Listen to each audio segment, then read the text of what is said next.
L'endroit a l'air paisible. Une petite chocolaterie chic et tranquille. Mais à l'intérieur, les langues de vipère s'en donnent à cœur joie. Accoudés au comptoir, deux types taillent un costard à un jeune homme qui lit, seul dans son coin. C'est Xiaowen. Le mystère local, il vit ici depuis 8 ans et personne n'a la moindre idée de ce qu'il fait dans la vie. À en croire la plus grande pipelette du groupe, le gamin serait un lâche qui aurait vu des brutes s'en prendre à son fils sans lever le petit doigt. Avec sa tête d'ange et son physique de gringalet, les commères l'ont déjà catalogué comme un bon à rien qui ne tiendrait pas 2 secondes dans une bagarre. Heureusement, le patron a un peu de jugeote et prend sa défense. Pour lui, Xiaowen est un garçon en or toujours prêt à rendre service aux voisins.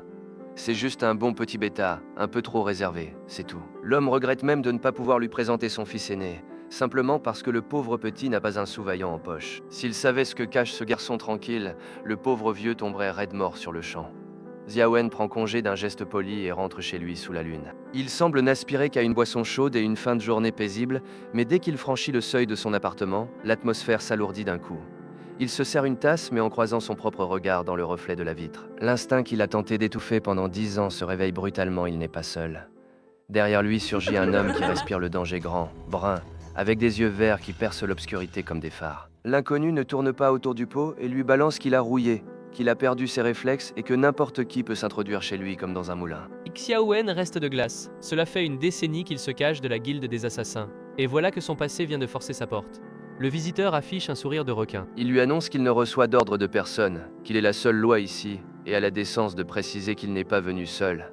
Pour Xiaowen, le calme vient de voler en éclats, car cet homme est loin d'être un étranger. Soudain, les souvenirs de ce qui s'est passé il y a 10 ans dans cet entrepôt de la côte nord refont surface. À l'époque, Xiaowen avait sauvé la vie d'un jeune alpha de haute lignée. L'homme qu'il a devant lui. Zuozen n'a pas oublié ce geste, même si le cadeau qu'il apporte ne ressemble pas vraiment à de la gratitude. Xiaowen n'a aucune envie de jouer la carte de la nostalgie. D'un geste vif, il lance un couteau visant directement la gorge, mais l'intrus esquive de justesse et la lame finit sa course dans le mur. Il lui ordonne de déguerpir sur le champ, mais les menaces d'un assassin à la retraite n'impressionnent plus personne. Zuozen se moque ouvertement de lui et lui rappelle qu'il est passé du statut de légende de la guilde à celui de paria, caché dans ce trou paumé, tout ça pour l'avoir sauvé. Xiaowen s'apprête à passer au second round pour lui clouer le bec, mais soudain, le monde se met à tanguer. Son corps refuse de lui obéir au pire moment possible. Son arme lui échappe des mains et il s'effondre l'instant d'après. C'est là qu'il comprend que son café était piégé, ce n'était pas un manque de précision. C'est que la boisson était bourrée de sédatifs. Zuozen le rattrape avant qu'il ne touche le sol, profitant de l'occasion pour le garder contre lui tout en savourant son triomphe. Le grand Jing, l'homme qui terrifiait les mafias, n'est plus qu'un campagnard assommé par une simple tasse de café. Zuozen a le visage de celui qui vient de décrocher le gros lot. Il a passé 10 ans à chercher son sauveur pour régler sa dette, et Xiaowen va vite comprendre que les faveurs du passé se remboursent avec des intérêts très élevés. Désormais hors de combat, il va devoir composer avec le créancier le plus tenace au monde, le seul capable de vous traquer pendant 10 ans pour être là quand votre univers s'écroule. Il y a 10 ans, ce gamin aux yeux verts captait déjà des détails qui échappaient au commun des mortels. En pleine nuit, il désigne à son père une silhouette tapie sur le toit, c'est Jing, un exécuteur de haut vol qui se glisse dans les ombres avec bien plus d'agilité que de conscience professionnelle. Son père en profite pour lui faire un topo sur les rouages de la pègre. Il lui explique que ce type est là pour nettoyer la ville de ses éléments les plus toxiques, du simple criminel aux recoins les plus sombres du dark web. Le vieux se vante d'être un client régulier, mais quand le petit demande pourquoi il ne l'engage pas comme garde du corps, le paternel le ramène sur terre. Aucun portefeuille ne peut suivre les tarifs de ministre d'une telle légende. Perché là-haut, Jing plante son regard dans celui du gamin. C'est le regard de quelqu'un qui n'attend plus rien de bon de ce monde. Avant de filer régler ses affaires, le père le confie pour la semaine à des oncles qui, soyons honnêtes, ne sont pas les flèches du clan. Dans son innocence, le petit se persuade que si Jing élimine les méchants, c'est forcément qu'il fait partie des gentils. Vous connaissez la logique implacable d'un gosse qui s'entiche de la mauvaise personne. Les gorilles de la maison lui disent d'arrêter ses bêtises, que ce type est un fantôme qui ne sort de sa boîte que pour des fortunes. Les pauvres ne se doutaient pas de l'obsession qu'ils étaient en train de nourrir. 10 ans ont passé. Le gamin a bien grandi, il est devenu quelqu'un qu'il ne vaut mieux pas chercher. Et il a enfin obtenu ce qu'il voulait, sa cible préférée, est désormais coincé dans sa propre chambre. Et visiblement, il ne l'a pas ramené pour jouer les gardes du corps. Quand Jing finit par ouvrir les yeux, il tombe sur ce regard vert émeraude qui le fixe, accompagné d'un sourire qui crie danger imminent. Enfin réveillé, lui lance-t-il avec un calme glacial. L'extueur tente de réagir, mais une lourdeur absolue paralyse ses membres. Impossible de faire le moindre mouvement. Zuozen ne sourcille pas et lui conseille d'économiser ses forces. Le sédatif qu'il a utilisé pour le neutraliser est d'une puissance redoutable. Zuozen ne tourne pas autour du pot et va droit au but. Pourquoi l'avoir traqué? Qu'est-ce qu'il lui veut après tout ce temps? La réponse tombe, brutale, sans filtre. C'est toi que je veux. Le jeune homme a passé 10 ans à le pister. Comme il n'arrivait pas à comprendre l'origine de son obsession, il a jugé plus simple de le capturer pour tirer ça au clair. Un raisonnement possessif et inquiétant à l'image de sa nature profonde. Soudain, l'air s'épaissit. Une fragrance florale commence à envahir la pièce. Ce n'est pas un parfum ordinaire à cet instant. Jing se remémore les rumeurs et les avertissements qu'il entendait sur ce gamin il y a des années. Il s'avère que Zuo Zhen n'est pas un alpha comme les autres. Il a hérité de son père une lignée qui lui confère une domination absolue sur ses semblables. Contrairement au commun des mortels, son corps dégage une présence capable de briser les volontés les plus fortes. C'est une capacité biologique qui, maintenant qu'il a atteint sa maturité, lui permet de soumettre quiconque croise son chemin.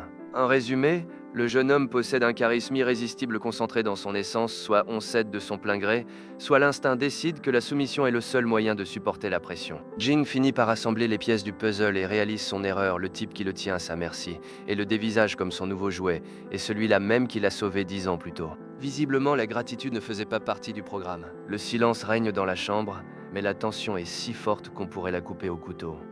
Zuo Zhen tient sa proie acculée contre le lit, et n'a pas la moindre intention de la laisser filer. Avec un petit sourire arrogant, il lui demande si ses phéromones sentent bon, comme si envahir son espace vital était une délicate attention dont l'autre devrait le remercier.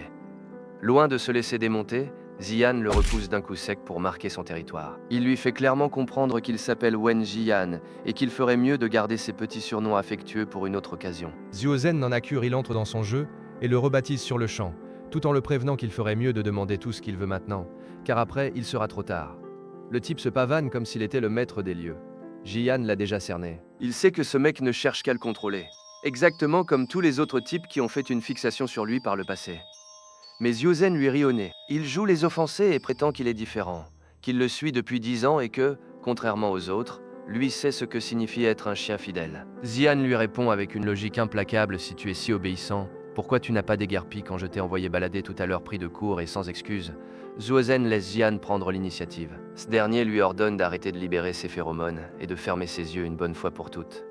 Zuo Zhen accepte, amusé par le défi. Il s'abandonne complètement et laisse Ziyan lui caresser le visage avec une douceur déroutante, tel un chaton en manque d'attention. Sauf que le gamin n'est pas d'humeur au câlin, il cherche une faille. En un clin d'œil, il passe derrière lui et le saisit fermement par le cou. Il l'avertit que lui offrir son dos est un acte suicidaire et lui demande s'il n'a pas peur qu'il l'élimine ici et maintenant. Zuo Zhen ne sourcille même pas. Il se renverse en arrière avec une confiance agaçante, lui tendant le cou comme s'il ne s'agissait que d'un jeu. Il a compris que si le prix à payer pour que l'amour de sa vie le touche est de se faire attaquer, c'est un marché qu'il n'est pas prêt de refuser. Le fou furieux savoure l'instant tout en lui glissant qu'il est inutile de lutter contre l'inévitable. Mais alors que l'air se sature de cette fumée turquoise, Zuo Zhen comprend enfin pourquoi l'atmosphère sent si bon. Ziyan n'a pas libéré ses phéromones pour combattre, mais pour l'étourdir et gagner du temps. Le bougre est impressionné. Il n'est pas normal de croiser un bêta avec une odeur aussi puissante, et Zuo Zhen commence à soupçonner que ce garçon cache bien plus qu'un simple passé d'assassin. Pendant que l'alpha reste là à humer le parfum, un de ses subordonnés déboule pour l'avertir que le gamin s'est fait la malle par l'entrée principale. Et regardez-moi dans quel état il a laissé ce pauvre bougre. Jiyan n'a pas seulement fui, il lui a carrément volé ses fringues pour partir avec classe. Le garde en caleçon tente de bafouiller une explication, mais Zuo Zhen se moque de ses excuses. Il enfile sa veste avec un calme effrayant et ordonne de convoquer tout le personnel. Ils doivent ramener son seigneur, mais sous aucun prétexte ils ne doivent le blesser. Il le veut intact. Pendant ce temps, Jiyan déambule déjà dans son quartier en jouant les voisins modèles. Il marche d'un pas décontracté et salue tout le monde comme s'il ne venait pas de laisser un homme en sous-vêtements. Pourtant, au fond de lui, il sait qu'il s'est jeté dans la gueule du loup. Zuo Zhen a racheté le manoir du secteur, et il est clair que quand ce type s'entête, il ne lâche jamais le morceau. Le pire dans tout ça, c'est que pour réussir à s'échapper, il a dû exposer son plus grand secret. Il s'avère que dans ce monde, les bêtas sont des gens ordinaires dont les phéromones sont inutiles, mais Ziyan fait partie des rares nés avec une odeur fonctionnelle. Il se rappelle avoir découvert à 14 ans que son parfum était identique à celui d'une plante attirant la fortune. En gros, le gamin sent le fric à plein nez. Ce secret a été son plus grand trésor et la raison pour laquelle il a survécu si longtemps comme tueur à gages. Dommage pour lui.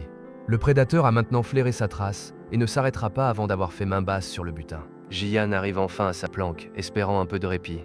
Mais il se fige instantanément, un truc cloche. Il fouille chaque recoin, mais rien. L'endroit est plus vide que son compte en banque à la fin du mois. Paniqué, il arrache les lattes de sa cachette secrète, mais le coup de massue est total, ils ont tout raflé. Pas une seule munition, pas même une balle en souvenir. Zuozen avait acheté cette propriété bien à l'avance pour le garder à l'œil, le type à 3 coups d'avance, pendant que Ziyan finit à peine son échauffement. Il grimpe sur le toit comme si ça allait régler ses problèmes. Mais ce qu'il découvre là-haut le laisse de marbre. Des hommes sont postés sur tous les toits environnants. La rumeur a dû circuler. Ils sont tous venus pour lui. Au milieu du groupe, une armoire à glace à l'air patibulaire le fixe, avec une envie manifeste de l'effacer de la carte. Ziyan n'a même pas le temps d'analyser le comité d'accueil qu'un désaxé lui saute dessus, couteau à la main, en hurlant qu'il est à lui. En un éclair, il le plaque violemment au sol, mais l'agresseur ne souffre pas, il vit clairement le meilleur moment de sa vie. Sgao Renzuo n'est pas un simple tueur à gages, c'est un fanatique fini. Il lui fait des petits cœurs avec les mains, alors qu'il est cloué au bitume. Le type est fasciné d'être aussi proche de son idole et semble apprécier la position bien plus que la raison ne le permet. La scène est coupée nette quand le chef prend la parole. Il lui lance une offre qu'il ne peut pas refuser, soit il se rend et les rejoint, soit il nettoie le quartier en utilisant les voisins comme cible d'entraînement. Zuozen ne fait pas dans la dentelle s'il ne peut pas obtenir ta loyauté.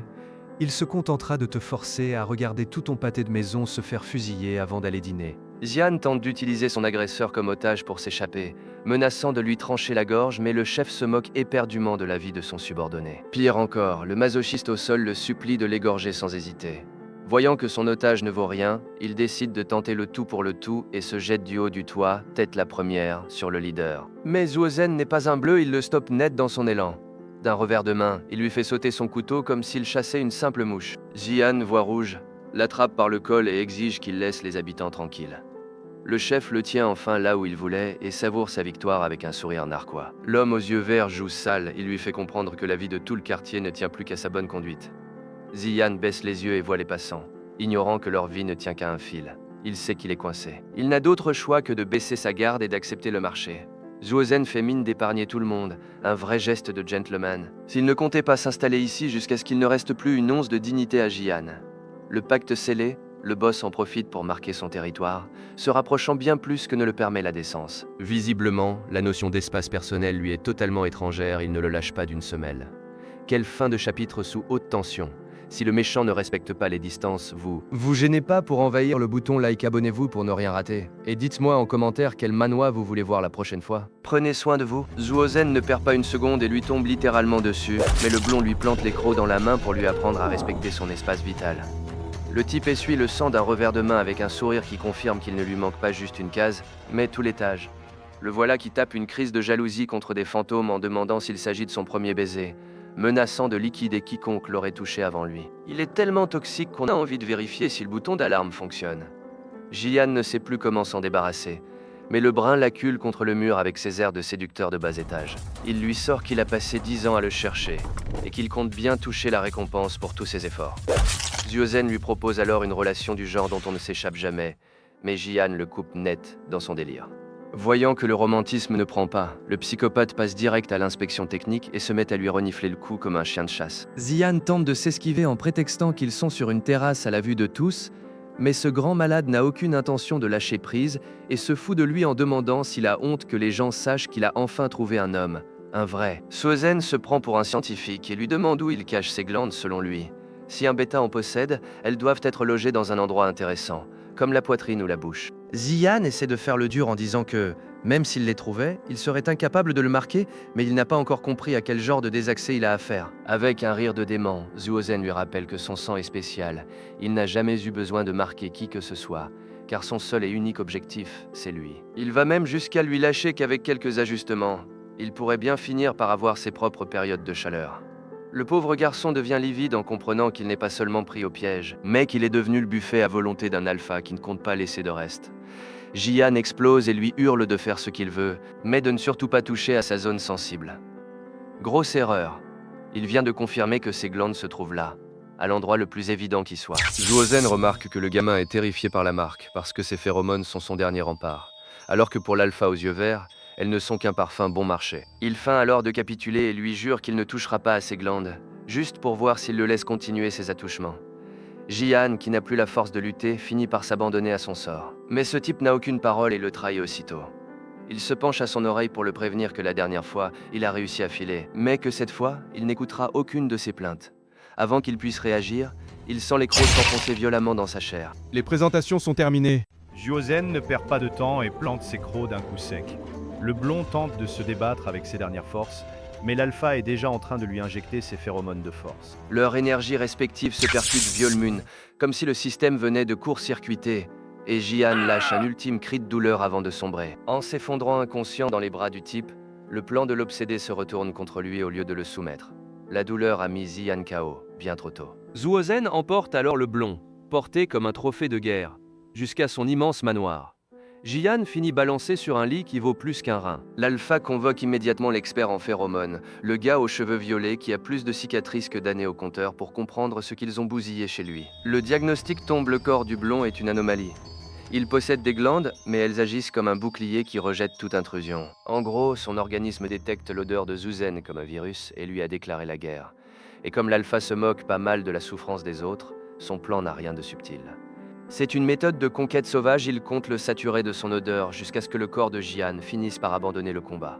Le médecin, qui semble être le seul à avoir un peu de bon sens, lui demande s'il ne craint pas que le gamin finisse par le haïr ou tente de le liquider. Mais Zuozen a une morale au ras des pâquerettes. Il répond qu'il a bien plus peur de le voir s'enfuir que de le voir souhaiter sa mort. Il est d'une obsession qui fait froid dans le dos. Jian finit par ouvrir les yeux. La brûlure dans son cou lui confirme que ce n'était pas un rêve, le véritable cauchemar ne fait que commencer. Il comprend que cette douleur n'était que de l'autodéfense, une gifle biologique de son propre corps pour bloquer ce lien forcé. Il est clair que le boss a une signature chimique particulièrement invasive, même si Jian sait qu'il ne pourra pas maintenir son bouclier éternellement. C'est alors que débarque le poids lourd du groupe Gao Renyu, le bras droit du chef, le genre de type qui a l'air de manger des clous au petit déjeuner. Le colosse vient avec l'intention de lui expliquer ce qui arrive à son corps, mais Jian n'est pas d'humeur pour un cours de biologie. Il va droit au but et demande à quelle organisation ils appartiennent. Le géant reste muet, il se contente de remonter sa manche et lui montre le tatouage d'une plante rouge, le sceau de Burnett. Jian reconnaît immédiatement cette marque. Il s'agit d'une organisation née sur le dark web, devenue au fil du temps une véritable légende urbaine. Bien qu'il soit retiré des affaires, il a toujours suivi leurs traces, leur envoyant même de l'argent anonymement pour qu'ils nettoient la vermine. Ce sont eux qui ont dévoré toutes les autres mafias sans jamais trembler. Renyu l'escorte ensuite vers le salon principal où le patron l'attend déjà de pied ferme. Ils entrent pile au moment où Zuozen fait un peu de ménage dans son personnel. Il est en train d'exécuter un traître impliqué dans le trafic d'organes. Quelques balles et l'affaire est cassée. Le type ne perd pas de temps. Mais quand Jian pose enfin les yeux sur l'homme à l'arme au poing, il reste pétrifié. Il n'arrive pas à croire que le leader de ce groupe sauvage soit le même petit garçon qu'il a sauvé des années plus tôt. Le gamin a grandi, et le destin a un humour particulièrement tordu. Il l'a sorti de la rue pour qu'il devienne le roi de la pègre. Ce garçon, autrefois sans défense, est désormais le maître des abysses. Sacrée manière de retomber sur son passé. Si le boss compte asphyxier le héros sous son odeur jusqu'à ce qu'il rende les armes, alors vous, allez inonder l'espace commentaire avec vos suggestions. Abonnez-vous pour ne rien rater du dénouement de ce cauchemar et lâchez un like, un vrai, de ceux qui valent plus qu'un rein. On se retrouve dans la prochaine vidéo. On retrouve Jian face à l'homme qui l'a sauvé des années plus tôt. Il le tient désormais à sa merci et n'a pas la moindre intention de le laisser filer. Jian reste pétrifié. Le gamin qu'il a sauvé 10 ans plus tôt est devenu cet homme au visage maculé de sang. Zuozen l'accueille avec un sourire carnassier jusqu'aux oreilles, tout en lui souhaitant officiellement la bienvenue au sein de son organisation. Le blond ne se fait aucune illusion, Burnett n'est pas une œuvre de charité. C'est une machine à broyer les ordures en utilisant d'autres ordures. Découvrir que le petit garçon qu'il a tiré d'affaire dirige cet endroit le déstabilise totalement. Il tente de faire volte-face pour partir. Mais le leader aux yeux verts le stoppe net, l'agrippant avec une poigne qui ne laisse aucun doute sur qui mène la danse désormais. Zuozen lui demande pourquoi il s'obstine à nier l'évidence. Le gosse a grandi, c'est devenu un danger public avec une soif de sang bien à lui. Il le dévisage avec une intensité qui dépasse de loin la simple gratitude, c'est lui, maintenant, qui marque son territoire. On comprend que le jeune homme a plongé dans ce milieu pour venger son père et éradiquer les fondateurs du groupe Kalpha, en commençant par un certain Cliff Canten. Jian s'inquiète, ce type est un poids lourd. Pas le genre de cible qu'on élimine facilement avec 2 flingues et de l'audace. Mais Zuozen se révèle être un sacré ingrat. Il se moque ouvertement de l'état de Jian, lui balançant au visage qu'il est devenu si faible qu'il a été un jeu d'enfant de le pister jusqu'à sa planque. Ce qu'il ignore, c'est que si le blond est dans cet état, c'est précisément pour lui avoir sauvé la mise 10 ans auparavant. Ce sauvetage héroïque lui a coûté l'agilité et les réflexes qui faisaient de lui une légende. Jian n'est plus que l'ombre de lui-même, un sacrifice que le jeune homme ne semble absolument pas apprécier à sa juste valeur. Zuozen se rapproche au point que Jian sent son souffle quand il lui demande s'il a vraiment du mal à admettre qu'il tient encore à lui, même après avoir fini dans un milieu pareil. Mais le blond n'est pas d'humeur pour les scènes mélodramatiques, il lui lance un regard glacial et lui lâche qu'il se moque éperdument de ce qui peut lui arriver. C'est sec, net et sans bavure, histoire de ne pas lui laisser d'illusions. L'autre ne sourcille même pas devant ce camouflet. Avec un sourire de vainqueur, il lui répond que si sa vie lui importe si peu, il n'a qu'à pas se mêler de sa vengeance. Sûr de son emprise, il l'invite même avec arrogance à faire une sieste et l'autorise à déambuler dans le manoir comme s'il était un invité de marque. Le calme est de courte durée, le subordonné aux cheveux violets déboule pour annoncer que le blond a sauté par la fenêtre du premier. Une fuite désespérée. Zhuozen ne cille même pas à cette nouvelle, il sait que Jian est physiquement brisé et qu'il n'ira pas bien loin. Pour lui, ce n'est pas une évasion, juste un caprice parce que l'ambiance devenait un peu trop pesante à son goût.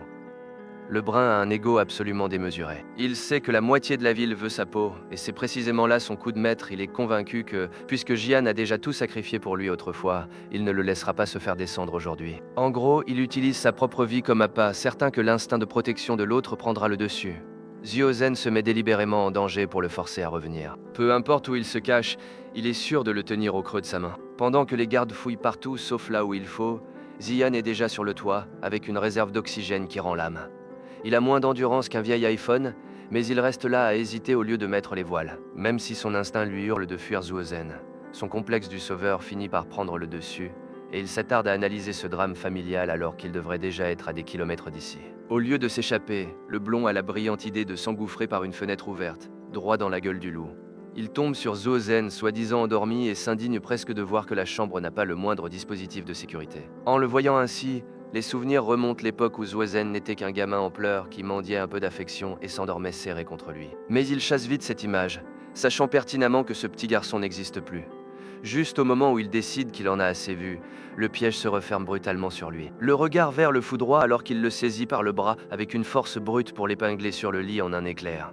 Le type n'a jamais dormi, il a simplement eu la décence d'attendre que sa proie s'installe d'elle-même pour ne pas avoir à courir après. Désormais immobilisé sous son poids, Jian subit ce regard de serpent, prêt à cracher tout le venin accumulé depuis des années. Zhuozen lui avoue qu'il le détestait autrefois pour sa froideur, mais qu'il se détestait surtout lui-même. Ce gamin faible qui ne servait à rien. Il sait que le blond est rongé par la culpabilité de ne pas avoir sauvé son père, et il compte bien utiliser cette faille. Jian tente de garder la face en prétendant qu'il n'était qu'un protégé parmi tant d'autres, une simple corvée, et qu'il n'a aucune dette envers lui. Mais cela ne fait qu'exciter davantage le brun. Zhuozen se penche contre son cou et lui murmure qu'après avoir entendu ça, il a encore plus envie de le marquer de son empreinte qu'auparavant. Le blond panique et le somme d'arrêter, mais l'autre n'a aucune intention de lâcher prise. Il lui reproche amèrement que s'il est devenu cet homme que personne ne peut ignorer, c'est précisément parce qu'il l'a abandonné par le passé. Lui écrasant les poignets contre le matelas, il lui jure qu'une fois marqué, ses envies de fuite ne seront plus qu'un lointain souvenir. Même s'il ne peut pas encore achever le processus, il n'est pas pressé. Il reste là à l'observer avec une fixité terrifiante tout en lui caressant doucement les cheveux. Il finit par se radoucir et lui dit qu'ils peuvent y aller doucement après tout. Maintenant qu'il le tient enfermé, il a tout le temps du monde pour que le blond s'habitue à sa nouvelle cage. Zhuozen a enfin compris que pour ne plus souffrir, il suffit de paralyser l'autre au point qu'il ne puisse même plus choisir de quel côté du lit dormir. C'est un chaos de flammes et de cris, la bande Tarantula s'est attaquée aux mauvaises personnes et se retrouve rayée de la carte en une seule nuit. Quelques-uns se cachent, terrifiés, se demandant qui ils ont fâché. Mais le responsable n'est pas un commando, c'est un seul gamin, sorti tout droit d'un cauchemar. Il est plus couvert de sang qu'un boucher, abattant quiconque croise son chemin sans que sa main tremble. C'est un vrai danger malgré son jeune âge. Sous la pluie, parmi tant de corps, le blond sent que son travail est enfin terminé. Le corps brisé, sans force, il est prêt à jeter l'éponge et à laisser tout s'arrêter. Mais juste avant qu'il ne ferme les yeux, Zhuohe apparaît. L'homme le trouve au bord du gouffre et décide qu'un talent aussi brut ne peut pas être gaspillé. Il le sort de la tombe juste pour lui donner une nouvelle raison de continuer, mais cette fois en travaillant pour lui. La suite dont il se souvient, c'est de se réveiller dans un lit. Zhuo se présente comme un homme d'affaires, même si de toute évidence il ne vend pas d'assurance. Le type sait très bien qu'il a devant lui le tueur qui a anéanti tout un groupe criminel en un rien de temps. Le jeune n'a aucune envie de continuer. Il se sent vide maintenant que sa haine a perdu sa cible. Mais Zhuo sait comment traiter les gens brisés. Il lui propose un marché difficile à refuser travailler pour lui en échange de protection et d'un nouveau but. Il pose sa main sur sa tête d'un geste presque paternel. Et le garçon, qui meurt d'envie d'un peu d'affection, accepte immédiatement. C'est ainsi que leurs destins sont liés.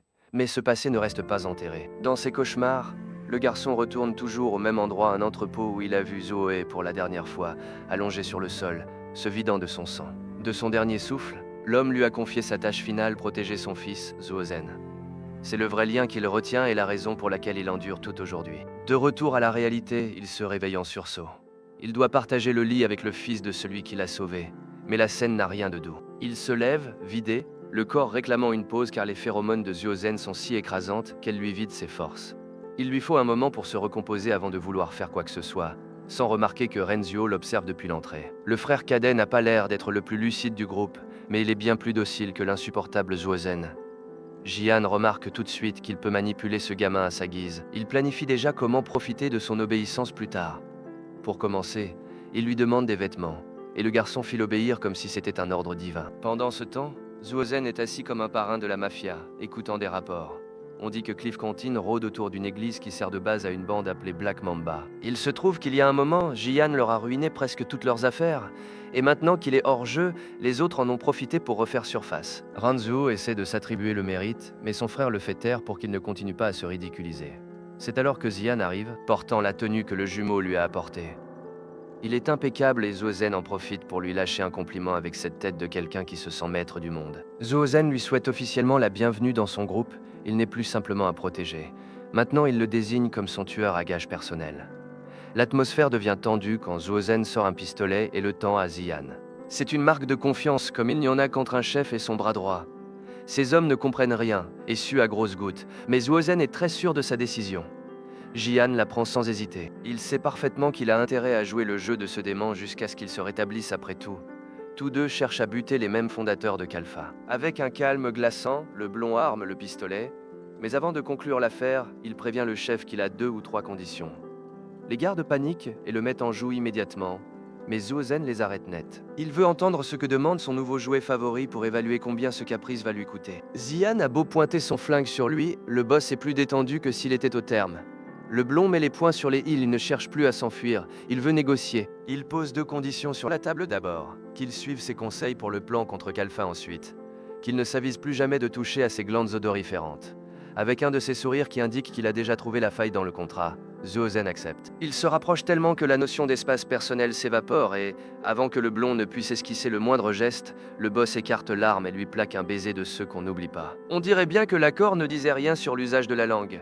Jian reste pétrifié, sentant l'alpha l'envahir jusque dans ses moindres fibres. Pour achever de l'étourdir, ce culotté se met à libérer ses phéromones à plein tube, et dès que le jeune homme tente de protester, Zuozen lui sort sa propre logique, il a promis de ne pas toucher à son cou, mais il n'a jamais dit qu'il couperait son parfum naturel. En gros, il lui balance que si l'odeur le dérange tant que ça, il n'a qu'à arrêter de respirer. Les subordonnés déboulent et cassent l'ambiance pile au moment où le blond est sur le point de succomber à l'arôme. Jian ne laisse pas passer l'occasion, il profite de la distraction pour loger un monumental coup de pied dans l'estomac du patron, ce qui l'envoie valser à l'autre bout de la pièce. Les 2 autres restent figés, n'en croyant pas leurs yeux. Renzuo est en plein court-circuit tandis que Renew dégaine comme si la guerre allait éclater. Le plus bizarre, c'est que l'un d'eux semble presque jaloux que Jian l'ait frappé, il y en a qui ont vraiment les fils qui se touchent. Zuozen se relève comme si de rien n'était, gardant son petit sourire de psychopathe.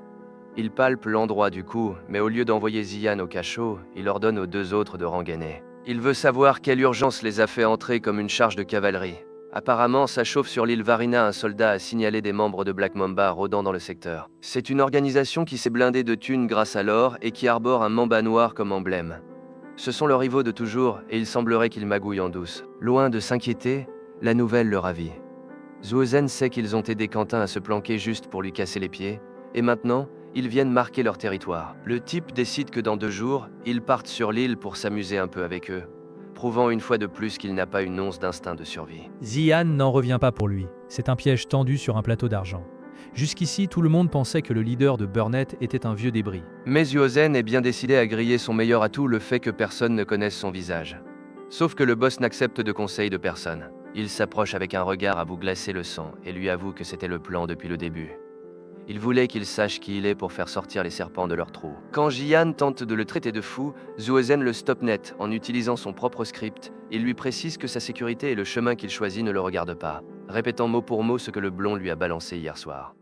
Cet officiel de karma a une excellente mémoire. Quelle façon de conclure le marché si le boss n'a pas fait semblant pour se baiser. Ne faites pas semblant non plus et lâchez un énorme like, abonnez-vous dès maintenant pour ne pas rater la revanche. Et dites-moi en commentaire, quel manhwa vous voulez que je raconte ensuite. À la prochaine. Jian ne se laisse pas démonter et lui rend la monnaie de sa pièce avec un aplomb glacial. Il lui rappelle sèchement que sa sécurité et ses choix ne le regardent en rien, lui renvoyant en pleine figure le venin qu'il lui avait craché la veille. Le blond joue les gros bras, mais intérieurement, il est en train de recalculer toute sa stratégie. Il crève de trouille à l'idée d'avoir été trop cassant et que ce psychopathe aux yeux verts ne pète un câble. Par chance, Zuozen semble avoir décidé de faire semblant d'être civilisé aujourd'hui et ne lui arrache pas la tête sur le champ. C'est à ce moment que Renzo arrive pour escorter le nouveau conseiller vers la salle de briefing. Le boss accepte de le laisser partir. Non sans donner une consigne on ne peut plus claire, ne pas le lâcher d'une semelle. Il ne compte pas lâcher sa proie, même pendant une réunion. C'est vraiment le leader le plus attentionné du monde, le genre de type à te payer une mutuelle juste pour s'assurer que tu sois bien d'aplomb, le jour où il décidera de te démolir. Si Yann lâche un soupir de soulagement, il a au moins gagné un court répit avant que le cinglé ne revienne à la charge. Une fois dans le bureau, celui aux cheveux violets commence à lui expliquer que l'organisation est une véritable pieuvre avec des antennes aux quatre coins du globe. Il lui dresse le portrait de ceux qui tirent les ficelles dans ce nid de vipères pour que le gamin comprenne bien où il a mis les pieds. Renyu râle, trouvant que son introduction manquait de panache. Comme s'il fallait un orchestre symphonique et des feux d'artifice pour parler d'une boîte d'exploitation minière. Ils passent enfin aux choses sérieuses, l'île Varina. Les types de Black Mamba ont saboté leurs affaires et ils soupçonnent une taupe, mais les preuves manquent pour passer qui que ce soit à la question. Ziyan suggère alors de remonter la piste des lingots d'or que manipule la concurrence, utilisant ce flair naturel qu'il possède pour dénicher tout ce qui a de la valeur. Mais avant qu'il n'ait pu expliquer comment ces phéromones vont l'aider à localiser le butin, la porte vole en éclats. Zuozen déboule dans la pièce avec l'assurance de celui qui possède les murs visiblement. Il n'a pas tenu 5 minutes loin de son nouveau jouet. Renyu reste pétrifié, n'imaginant pas que le patron viendrait casser l'ambiance aussi rapidement. Le blond tente de rester concentré sur le plan, mais il sent une ombre massive lui souffler dans le cou. Par pur réflexe, Ziyan pivote brusquement, un couteau à la main, mais Zuozen n'est pas du genre à se laisser intimider par une lame. Il l'attrape par derrière comme s'il s'agissait d'une peluche et se colle à sa nuque pour le renifler sans la moindre gêne. Ziyan remarque immédiatement l'odeur d'alcool, c'est flagrant que le brun a dû vider la cave avant de venir faire son numéro. Zuozen est complètement ivre. Il a le culot de demander au petit s'il a bu alors que lui-même empeste le bar de quartier. Et pour couronner le tout, il exige un câlin. Ziyan essaie de s'extirper de son étreinte devant les témoins, mais l'autre refuse de lâcher prise. Il se fait collant, lui murmurant à l'oreille que s'il ne l'a pas entendu arriver, c'est que ses réflexes sont totalement rouillés. Le chef lui rappelle que sa tête est toujours mise à prix tout en lui marquant le coup d'une morsure. Apparemment, pour lui, la meilleure façon de protéger quelqu'un est de faire comprendre à la concurrence que la proie a déjà un propriétaire. Pour Jian, ce type est bien plus dangereux que n'importe quel mercenaire qui pourrait le traquer à l'extérieur. Zuozen commence à libérer ses phéromones comme un véritable brumisateur, inondant la pièce de cette odeur lourde et oppressante. Il le retourne d'un coup sec et lui écrase un baiser qui ressemble plus à une tentative de strangulation qu'à un geste d'affection. C'est du marquage de territoire pur et dur. Entre les effluves d'alcool et l'atmosphère saturée, Ziyan sent ses poumons le lâcher. Mais le blond n'est pas une poupée de chiffon et il en a plus qu'assez de ses attouchements forcés. En plein milieu de la lutte, il lui décoche un coup sec qui envoie le grand leader valser, le laissant étaler sur le sol comme une pauvre loque. C'est le moment que choisissent les subordonnés pour entrer, alertés par le bruit, et tomber sur le malaise du siècle, le patron KO par terre et le jeune blond, avec un regard qui pourrait tuer. La honte est totale. Ziyan porte Zuozen et le balance sur le lit comme un vulgaire sac de patates. Le grand chef charismatique n'est plus qu'une épave ivre morte, mais même inconscient, il trouve le moyen de casser les pieds. Il l'agrippe avec une force totalement démesurée pour un mec dans cet état, se mettant à pleurnicher que le coup lui a fait plus mal à son ego qu'à sa mâchoire. Pauvre type, il a la peau aussi sensible que sa fierté. Ziyan le dévisage avec une envie furieuse de le planter là et de ne jamais revenir. Il ne piche pas d'où lui vient cette obsession à vouloir le traquer sans relâche, mais l'autre ronfle déjà comme un sonneur. Dans le silence de la chambre, les délires de l'ivrogne réveillent un souvenir que Jian aurait préféré laisser enterrer. Il y a 10 ans, Jian pensait avoir la belle vie jusqu'à ce que tout parte en vrille.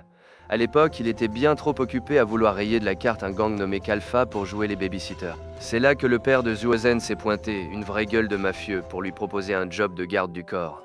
Ils ont démantelé le gang, mais les chefs ont filé.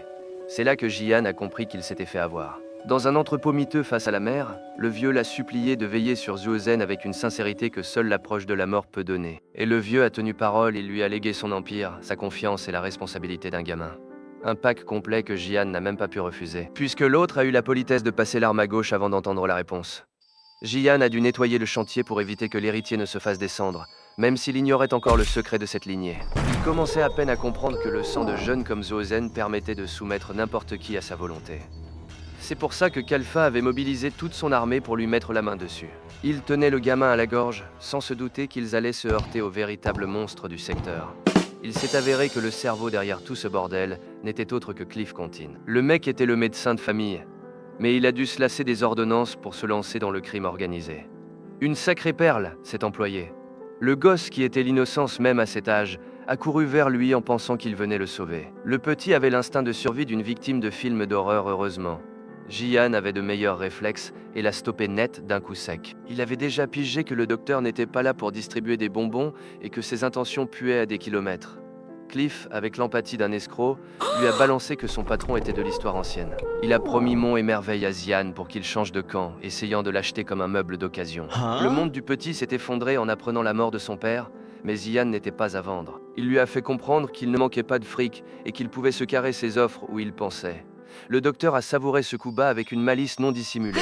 Il était fasciné par le fait que ce garde du corps n'ait pas la moindre cicatrice, malgré son métier. Il l'observait avec un intérêt clinique, comme s'il choisissait par où commencer l'autopsie sur un sujet encore vivant. Puisqu'il ne pouvait pas acheter le tueur, il a décidé de s'emparer directement du sang de l'héritier. Jian a ordonné au gamin de sécher ses larmes et de rester dans ses pattes, car il allait lui montrer comment on fait le ménage. Cliff a fait le malin en envoyant ses mercenaires internationaux, persuadé que son unité d'élite plierait l'affaire en un clin d'œil. Erreur fatale. En un éclair, Jian les a tous envoyés au tapis. Ces tueurs de premier ordre n'étaient que des figurants qui n'ont pas tenu un seul round. Et le type n'a même pas transpiré pour les étaler. Le docteur a arrêté de plaisanter et s'est mis à trembler comme une feuille. En l'âge fini, il a empoigné un fusil et a visé directement le gamin. Le médecin a décidé que s'il ne pouvait pas emmener l'héritier, il valait mieux le supprimer sur le champ. Voyant le coup venir, Xian s'était lancé avant qu'il ne soit trop tard. Le coup de feu claque, l'air se charge de poudre, et l'avenir du petit ne tient plus qu'à un fil. Quelle fin à faire un arrêt cardiaque? Ce doc prescrit du plomb plutôt que du sirop. Puisque le méchant a des envies d'autopsie, faites-moi une incision chirurgicale sur ce bouton like. Abonnez-vous pour voir si le héros survit à ce tir et dites-moi en commentaire quel prochain manhwa vous voulez que je vous raconte. Allez, salut!